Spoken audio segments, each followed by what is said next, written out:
They were 10, my 9 nephews and my brother.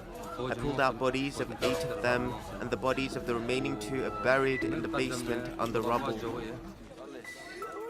These residents of Mosul were already in a desperate situation, and now US warplanes have made it worse.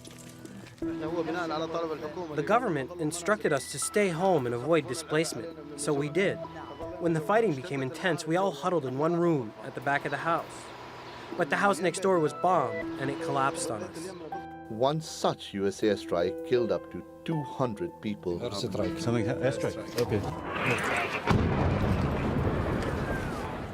The Iraqi army says it called in the strikes to target Daesh positions. But the raids have turned houses and basements into death traps for civilians who were sheltering there from the fighting. Air Wars is an advocacy group calling for accountability for civilian deaths in airstrikes in Iraq and Syria.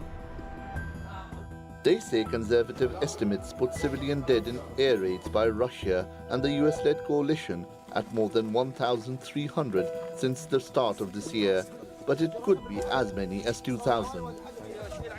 That's likely to rise. The UN says at least 400,000 people are still in Daesh-controlled Mosul, trapped and in increasing danger.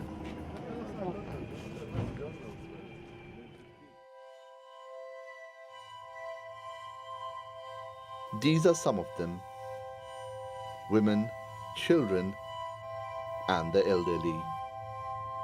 The Iraqi army says for now it's halted its offensive to flush Daesh out of this remaining area of Mosul to allow them to escape.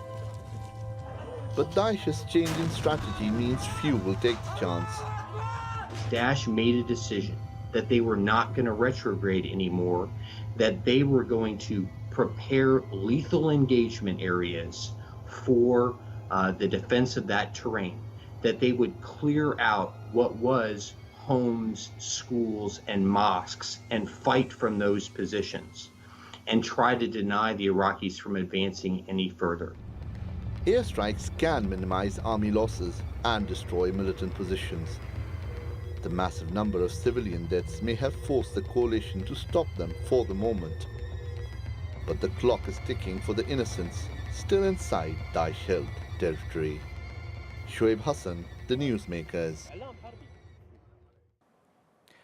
Well, to discuss this, I'm joined by Lisa Grande in Erbil. She's the American Deputy Special Representative of the United Nations Assistance Mission for Iraq. And with me here in the studio, Ur Yasin Asal. He's a security and strategy expert at Istanbul Ticaret University. Thanks both of you for joining us. Lisa, if I can begin with you, please. So is, I guess, the casualty number much larger than the coalition would admit to, because the numbers that are coming through are absolutely staggering? What's very clear is that the number of civilian casualties is probably higher in western Mosul than it was in eastern Mosul. Overall, for the Mosul operation as a whole, the percentage of civilian casualties as compared to military casualties is unexpectedly high. We estimate that literally half of all casualties, wounded and dead, are civilians. This is unexpected. In an urban battle of this magnitude and scale, we would expect that the percentage would be far lower. What this shows, what this underscores, is the extreme danger that civilians are in Mosul. An Iraqi Special Forces officer, Lisa, who spoke anonymously to the New York Times, said that there'd been a noticeable relaxing of the coalition's rules of engagement since President Trump took office. Do you believe that the policy has been relaxed? Well, we've been informed that, in fact, the very strict protocols that have been in place throughout the operation against ISIL are still in place. These protocols are used by both the coalition and the Iraqi security forces, and both the coalition and the security forces have confirmed to the United Nations that the protocols are still extant. That's our understanding. What is very clear, however, is that right now in western Mosul, civilians are in grave danger. They're at danger from artillery barrage, they're at danger from snipers, from explosive hazards, and as we've seen just last week, they're at risk from airstrikes. Or Yasin Asal, U.S. Secretary of Defense James Mattis said, quote, "There is no military force in the world that has proven more sensitive to civilian casualties." Do you believe him? Yes, indeed, but there is a clearly seen that the problem with the grounded forces from the Mosul, the local ones, and the operation force, mostly the coalition ones. Here is it can be seen the problem is on the intelligence firstly, and then the UN forces should coordinate all the process in the ground and in air strikes, because otherwise these numbers of civilians can be grown in this process, because the Daesh located mostly, also the Lisa says, the western side of the city, and this shows that the numbers of civilians can be grown if the operation goes still with the air strikes. At least one senior U.S. official, Ur Yassin, plus Iraqi General Yahya Rasul, Brigadier General Yahya Rasul, have said that it's actually Daesh that's doing this and blowing up these buildings and killing civilians in order for there to be public and popular global backlash against the coalition. Is that a conspiracy theory? Is that a lie? Or is that possibly plausible? If we go to the land and we will see the picture, we will realize the reality of what is going on in Mosul. But these are all can be in a scenario, and the land operation needs to be done with special forces. Otherwise, we cannot see in the picture very well, and these numbers of civilians can be grown, because here is clearly a problem that the intelligence or the coordination or correlation with the UN forces, ground forces, and the Iraqi forces and the air strikes in the command of the US coalition. Lisa, is there enough room for doubt that maybe Daesh have done this? I think it's very clear that Daesh is responsible for many, if not most, of the grave human rights violations that have taken place during the Mosul campaign. What we've seen are instances where Daesh or ISIL will round up families, put them into vacant buildings, lock them into the basement, and then provoke an attack. This is very clear that this has happened. The people that are coming out of Western Mosul report these kinds of incidents to us every single day. We also believe that Daesh is responsible for shooting directly at civilians who are trying to flee to safety. All of these constitute violations against international humanitarian law. This is why the United Nations stressed at the beginning of the campaign, has stressed throughout the campaign, and stresses most urgently now the importance of all parties doing everything they can to uphold their obligations under international humanitarian law to protect civilians and to ensure that they receive the assistance that they need and deserve. Understood, Lisa. But when it comes to, for example, Syria, and I don't want to get involved in whataboutery here, but when it's a place like Aleppo, we ultimately hold those behind the airstrike responsible, whether it's, say, the Russians or Assad, right? And they say that those on the ground are using civilians as human shields. You're telling me here that Daesh is using civilians in Western Mosul as human shields. I'm saying, isn't the ultimate responsibility of those who have killed civilians by an airstrike those who pressed the button on the aircraft, not those on the ground? Shouldn't we be holding the coalition to account, no matter how egregious Daesh is? The point is that under international humanitarian law, all parties to the conflict, all parties, are collectively responsible for ensuring that civilians live. Nothing is more important in conflict than upholding our obligations under international humanitarian law. That's the key point.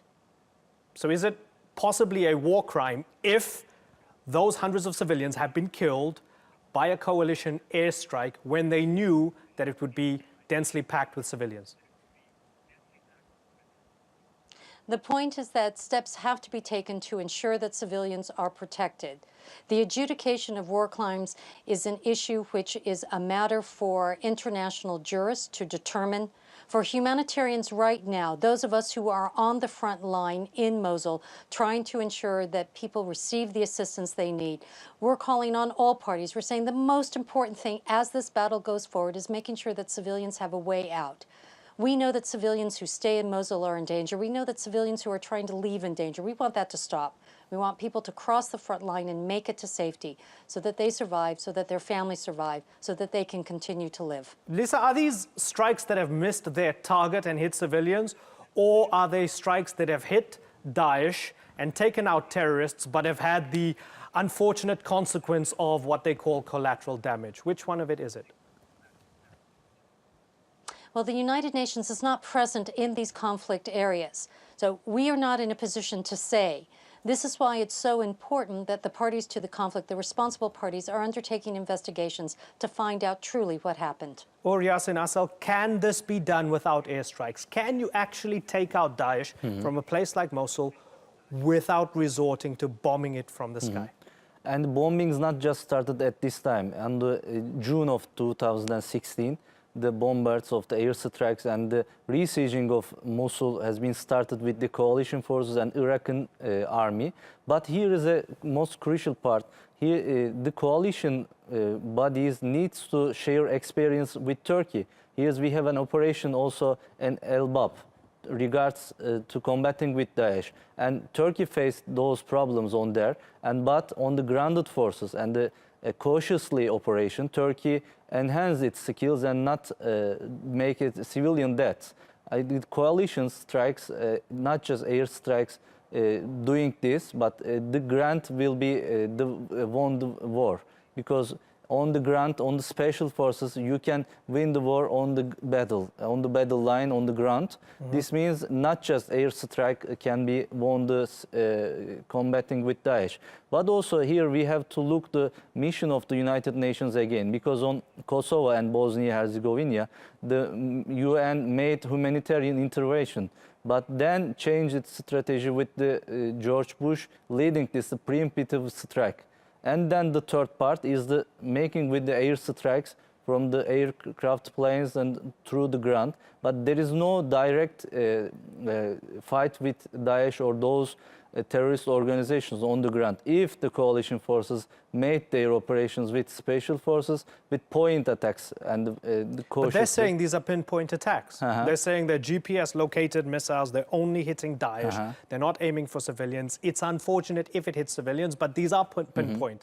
Like, from their perspective, they're saying this is not the first time somebody's told them this, because they have directed these pinpoint attacks against Daesh, according to they them. have some GPS data, but it shows that there's a problem on the ground. The men who coordinating this operation gave these coordinates to the pilots, and the currently positioning bodies from the Iraqi side, from the air strikes bodies which are on the battleground. Here is seen that there is a problem. I think the world will have to focus on this issue. Otherwise, the uprising numbers of civilians shows that the coalition is not successful to combating to Daesh. Lisa, what are civilians to do? I know they're probably not watching this program, but if you're a civilian in Western Mosul, on the one hand, some people who have survived this terrible onslaught from all sides have been told they were actually warned to stay in Western Mosul and not to leave.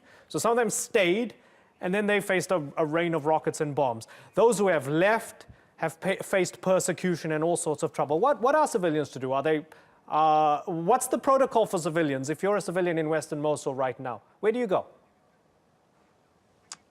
When the operation to retake Mosul began, the Iraqi security forces adopted a humanitarian concept of operations, which put civilian protection at the center of their battle plan. They said that they would do everything possible to help protect civilians in their homes. But if civilians felt that they had to leave, or if the army knew that they couldn't protect them, they would then help those civilians to cross the front line to safety. In eastern Mosul, 550,000 civilians were protected in their homes. The battle in western Mosul is a different battle than the one in the east. It's much harder. It's much fiercer. Civilians are at grave risk. Civilians who stay are at risk. Civilians who flee are at risk. The army knows this, the coalition knows this, all of us know this, and this is why we are all right now working together to find the best way to protect civilians. 220,000 people have fled western Mosul. We believe, after talking with the army and talking with the Iraqi government, that as many as 250,000 more civilians may be fleeing western Mosul in the weeks ahead. We are rushing right now to ensure that camps and emergency sites are ready to receive these people. And we are discussing with the Iraqi security forces the steps that they will be taking to ensure that populations leave the city safely along humanitarian corridors and along routes that will permit them to cross the lines in dignity.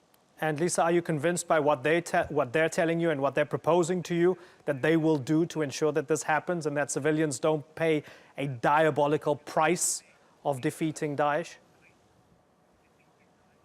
It was very clear in the case of eastern Mosul that extraordinary steps were taken to protect civilians. 550,000 civilians stayed in their homes. This was remarkable. If you look at the pattern before eastern Mosul, every time there was an attack on the city, the entire population of the city fled. In the case of eastern Mosul, the civilians were protected in their homes. They were able to stay in their homes. This is why if you go to eastern Mosul right now, you'll see that part of the city returning to normality, returning to life. There are a lot of problems in eastern Mosul, but compared to other areas that have been liberated, recovery has been far faster. In the case of western Mosul, we have confidence that the Iraqi security forces and the coalition are determined to do everything they can to make sure that civilians survive. This is the highest priority. Lisa, it's been a pleasure talking to you. Thank you very much for joining us from Erbil and, of course, here in studio, Yasin Asal. It's a horrendous situation for civilians there, and it's been good to talk to you and good to try and tease out some of these issues here moving forward. Thank you for inviting to me. Thank you.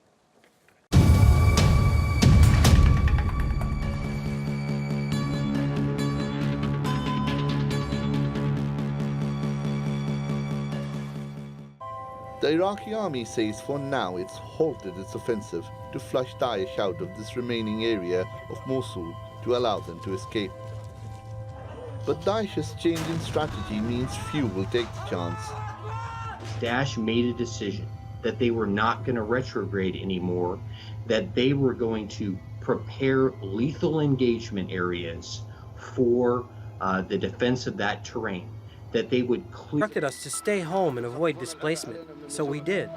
When the fighting became intense, we all huddled in one room at the back of the house. But the house next door was bombed, and it collapsed on us. One such US airstrike killed up to 200 people. Airstrike. Okay. The Iraqi army says it called in the strikes to target Daesh positions. But the raids have turned 1,000. That's likely to rise. The UN says at least 400,000 people are still in Daesh-controlled Mosul, trapped and in increasing danger.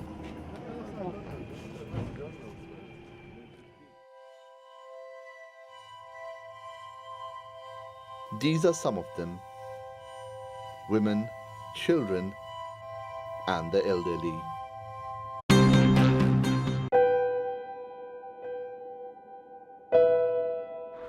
They were 10, my 9 nephews and my brother. I pulled out bodies of 8 of them, and the bodies of the remaining 2 are buried in the basement under rubble. These residents of Mosul were already in a desperate situation, and now US warplanes have made it worse. The government instructed Houses and basements into death traps for civilians who were sheltering there from the fighting.